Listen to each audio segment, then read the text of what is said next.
Today we're bringing the wild things to life, one cookie at a time. Hi, I'm Leslie with Leslie's Cookies and Treats, and if you love decorating sugar cookies or you want to learn how, you're in the right place. Let's decorate together. So the Wild Rumpus is continuing, and today we're decorating these 2 cookies from our Wild Things birthday cookie set. All of the supplies you need are listed in the description, so I hope you'll decorate along with me.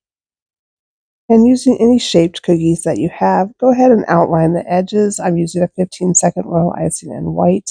And then I actually have another bag of icing with a larger hole. It's still a 15-second icing consistency, but I'm just going to flood the cookie much faster and then use my scribe with little circular motions to get the icing all the way out to the edge. I'll give it a little shake to help everything settle down and then pop any air bubbles. And I kind of went over the edge on this one side, so I'm going to use my scribe to wipe that away. And then I'll set these cookies aside to dry completely before I come back in and splatter paint them. And if you want more details on how I do this, check out my Wild Things #1 cookie tutorial. So I let that splatter paint dry for a few minutes, and then I'm coming back in with an edible marker and I'm just outlining an image from my projector onto my cookie. And then once I get done outlining it, we'll go ahead and flood that in. If you don't have a projector, the paper piecing method would be an excellent way to transfer the image onto these cookies, and I'll link that in the description. Now that I've traced my image onto the cookie, I'm grabbing my royal icing. It's in about a 20-second consistency. It's a little thicker than what I usually use, but I don't want it to spread out at all. And I'm just going to go ahead and fill this in slowly, starting at his foot here at the bottom. And as I go on up and fill in other parts of the cookie, I will use my scribe to settle this icing down. Before I continue flooding the rest of the cookie, because this icing is thicker, I want to smooth it out before it has a chance to set up.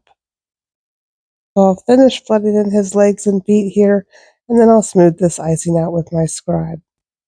And then I'm going to go ahead and flood in his tail next. So I'm going to outline it and then go ahead and flood it in, and then I'll smooth it out with my scribe, just like I did with the rest of the body. And to continue on with the body, I'm going to go ahead and outline what I'm going to do next, and then I'll go ahead and start flooding this part in.